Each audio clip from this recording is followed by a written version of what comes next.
Subscribe to our YouTube channel and press the bell icon to get the latest updates. Doctors, sanitization workers, journalists. These are a few of the frontline COVID warriors making headlines. But quietly working behind the scenes are another group: ambulance drivers.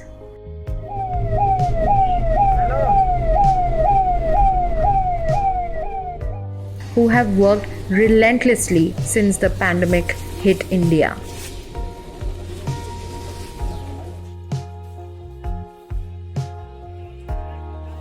This is the story of 25 years old Ansar Khan, whose daily task for the last few months has been to transport COVID patients and those who succumb to the virus in Delhi.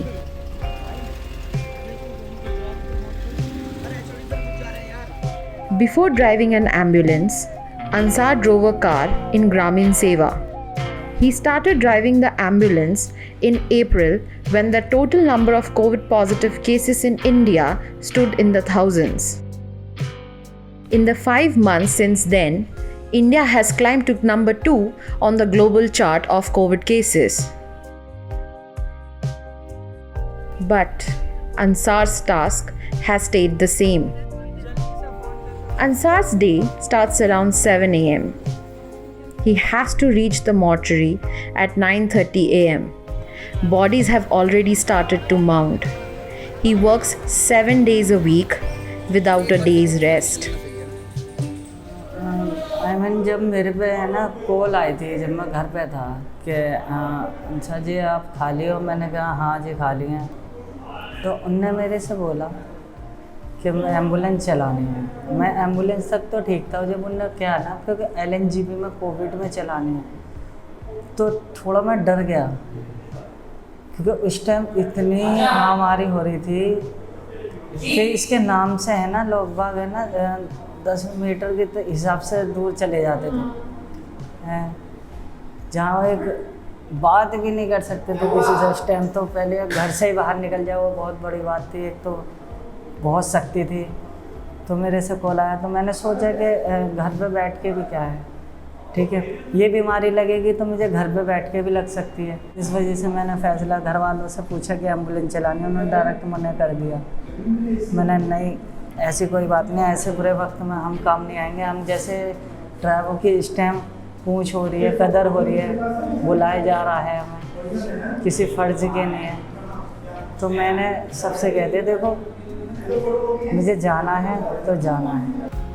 Before he sets off for work, he makes it a point to play with his newborn daughter. But duty calls. Ansar drinks a big glass of milk, which will be his meal for the rest of the day. He does not eat anything till he comes back home, which on some days is 5 p.m. and on other days close to midnight. He carries a bag, starts his motorbike, picks up his friend and colleague Mohsin, who for Ansar is nothing less than a brother. Mohsin works as a manager, organizing ambulances wherever they are needed. Mohsin and Ansar have been each other's support systems during these difficult times. Ansar leaves for the day with Mohsin and arrives at the Maulana Azad mortuary. Mohsin and Ansar continue to get calls from the mortuary as bodies that arrived the previous night have to be delivered at the crematorium. As soon as Ansar reaches, he wears a PPE gown, gloves and hair cover. His first assignment for today is to deliver 2 bodies to Nigambodh Ghat. Ansar says the situation today is better than what he experienced 2 months ago when Delhi struggled to manage its COVID-19 caseload. The months of May, June and July were the hardest, with ambulances ferrying dozens of dead bodies through the day. जब मैं आया था ना तो शुरू में अकेला एक इको थी मेरे पे, एक इको से कम मैं 25, 26, 30, 35 तक एक दिन में मैंने बॉडी ढूंढी है। 35, 25 से तो नीचे होती नहीं थी। फिर जैसे अब कोविड वैसे हल्का सा हो गया है, थोड़ा ज़्यादा नहीं हुआ है, आज भी बहुत है, अब हल्का हुआ है थोड़ा। बस हमें सबसे ज़्यादा मास्क की ज़रूरत होती है। फिर हम गाउन पहनने लगे हैं थोड़ा, पर आज भी बॉडी लेके जाते हैं तो किट ही पहनते हैं।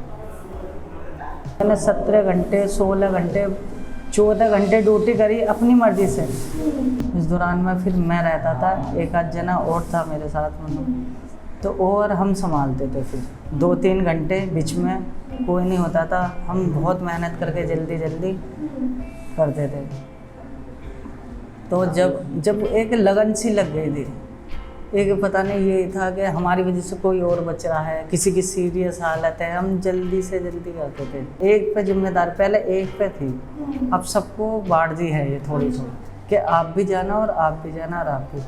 अब हल्का, पहले सिर्फ प्रेशर थोड़ा कम। हाँ, अब प्रेशर कम हुआ है। पहले तो जब मैं आया था कोई तैयारी नहीं था बॉडी की, एक बार वो पेशेंट धो लेते थे पर बॉडी नहीं धोता था। He waits at the crematorium as bodies are in the queue for cremation. Sometimes they wait for hours. Today is no different. Ansar is drenched in sweat underneath the PPE kit. He blames the stuffy PPE kit for losing close to 10 kgs since he took on the job. और PP kit पहनना, ये लगा लो कि जून जुलाई कैसा था ये मेरे को पता, मेरे पे बीती हुई रात भर पसीने गिर जाते थे और ये पूरा शरीर लाल हो गया था जैसे किसी ने मारा हो खूब ममोड़ी से। और पूरा शरीर, क्योंकि एक तो शरीर का बपका, एक उसमें हवा पास नहीं होती थी पीपी किट में, और पसीना, मतलब खाल ऐसी गल सी गई थी। ये बॉडी का काम है ना, बॉडी ले जाना और लाना हर किसी के बस की नहीं है, क्योंकि इसमें पूरा पीपी किट में पैक होना रहता है। सांस भी ये लगा लो 100 में से ज़्यादा 20-30% आती है अंदर, क्योंकि अंदर ही अंदर रहता पूरा पैर जी। पहले दिन तो बस ये सोचो कि ऐसा लग रहा था शुरू भी यही और आखिरी भी यही। पीपी किट हमने मजे में ये देखा, टीवी में देखते थे पीपी किट के पहन के, हमने सोचा आज हमारे सामने हम भी पहन के देख लें, हम खुशी खुशी में पहन ले। हम यहाँ से पहली बॉडी लेके गया मैं 4 नंबर से अपने इमरजेंसी गेट से मोर्चरी, तो मैं यहाँ से तो ले गया।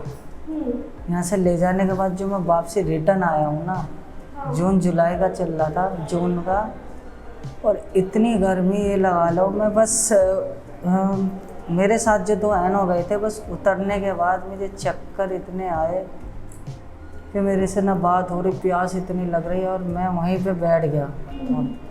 बस मैं डायरेक्ट कहने लगा मुझे पानी दे दो, पानी दे दो। फिर मेरे मोहसिन भाई आए, इन्होंने जल्दी गया किट विट फाड़ उतारी से जल्दी से। फिर मैंने उतारी, मैं रिलैक्स हुआ, मैं पसीनों में पूरा नहा जैसे अभी नहा के आया हूँ, बिल्कुल पानी वानी लोग को उसका पिलाया। जब मुझे 5-10 मिनट के बाद रिलैक्स हुआ, मुझे उस दिन एहसास हुआ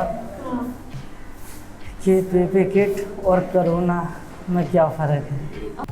Ansar stays in a joint family of 8. His daughter, Inshaya, was born 1 month ago after a lot of complications. Fearing infections, he didn't even get to hold her, take her in his arms when she was born. नहीं, मैंने सबसे पहले है ना अपनी mummy को बताया था। हाँ, मम्मी को बताया था, क्योंकि मैं अपनी वाइफ को बता नहीं सकता था, क्योंकि वो प्रेग्नेंट थी, क्योंकि बच्चे और बड़ों को बहुत जल्दी लगते हैं बुजुर्ग। तो मैंने सोचा, फिर ये सोचा कि जब मैं काम करूँगा मैं अपना एक अलग रूम बना लूँगा, ठीक है, क्योंकि मेरी वाइफ प्रेग्नेंट थी, इसकी वजह से मुझे दिक्कत भी थी। तो ये लगा लो, जब से मैं LNGP में काम करने लगा, एम्बुलेंस चलाने लगा, मैंने वाइफ से बात करनी बंद कर दी, मुझसे मिलना बात कम कर दिया, खाली फ़ोन से कांटेक्ट रखता था, उससे इतनी दूरी से बात करता था बस, क्योंकि मुझे भी डर था कि बच्चों को और बुजुर्ग को बहुत जल्दी लगती है, और मैं पूरा कोविड में रहता हूँ, पता नहीं कौन सा पेशेंट मेरे पास से गुजरता हो, रिटर्न होने लगते हों। पर मैं है ना इतना था, पहले अपनी सेफ्टी ज़रूर रखता था, क्योंकि मेरी सेफ्टी देखी फिर मेरे घर वालों की सेफ्टी। जब फ़ोन आया कि आप ऑपरेशन होना है, आप साइन के लिए आ जाओ, तो मैं हॉस्पिटल में था, मेरी वाइफ ने कहा कि अभी ऑपरेशन होना है और साइन अभी चाहिए इमरजेंसी। तो मैं अस्पताल में था मोर्चरी में, मैं तुरंत 20 मिनट के अंदर मैंने बाइक लगाई क्योंकि हालत कुछ ज़्यादा ख़राब हो रही थी और रो के फ़ोन करा था। तो मैंने जल्दी गया, मैंने साइन करा, फिर वो ऑपरेशन थिएटर में वो जब ले गए। तो आप ऑपरेशन के बाद तक पकड़े? हाँ, ऑपरेशन तक जब ठहरा था मैं, ऑपरेशन जब लड़की हो गई उसके बाद देखा, उसके बाद गोद में मतलब दूर से दिखाया और ले गए, मैं वहीं रहा फिर। Though they don't go out with him, Ansar's family has been a part of the fight. His mother Bano recalls how scared they are for him when Ansar sets out for his job. घर वाले सब दूर हो जाते थे, हम तो छत पर रहते थे, ये आते नहा धो कर टंकी के नीचे पहले सारे जब जाते थे, खाना वाना जब देते थे, हम कोई सामने नहीं आता था इसमें। Ansar is the sole breadwinner in the family.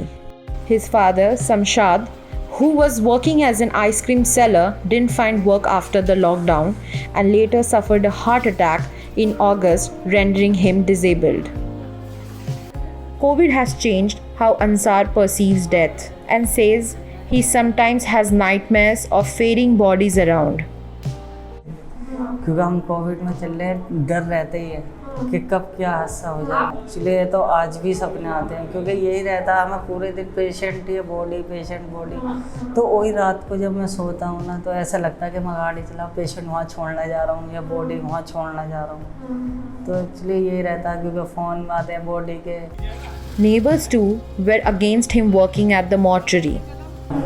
सारा टाइम ये कुछ ये डरता था ना कि हम कोविड में कर रहे हैं, अब घर जाऊंगा हो जाएगा, तो ज़्यादा समय मैं अस्पताल में ही बिता। मोहल्ले वालों ने करा कि LNGP में जा रहा है, एम्बुलेंस चला रहा, उन्होंने थोड़ा सा क्या कि तो कोविड है वहाँ पे कोरोना हो जाएगा। यार दोस्त है वो बात करना बंद कर दिया, कोरोना में गाड़ी चला रहा है। पहले मेरे घर पे यार दोस्त इतने आते थे और रिश्तेदार भी आते थे। जब से कोरोना हुआ एक तो आने जाने में दिक्कत हो गई, ऊपर से फिर बुलाते भी, अब ये लगा लो मेरी वाइफ का भी हुआ तो कोई नहीं आया, सिर्फ हम घर वाले थे क्योंकि कोरोना चल रहा था, अस्पताल वैसे था, तो कोई रिश्तेदार नहीं आया, कोई देखने के लिए नहीं आया और मुझे अस्पताल भी देखना था। As Ansar returns to the mortuary from the crematorium, there isn't a minute of relief. He gets a call saying that a patient needs to shift. He makes a U-turn and goes to the hospital. Ansar is just one story among all other unsung COVID ambulance drivers who are risking their lives every day. With cases rising again in Delhi, the workload on these ambulance drivers increases by the day. This is Manisha Mondal for The Print.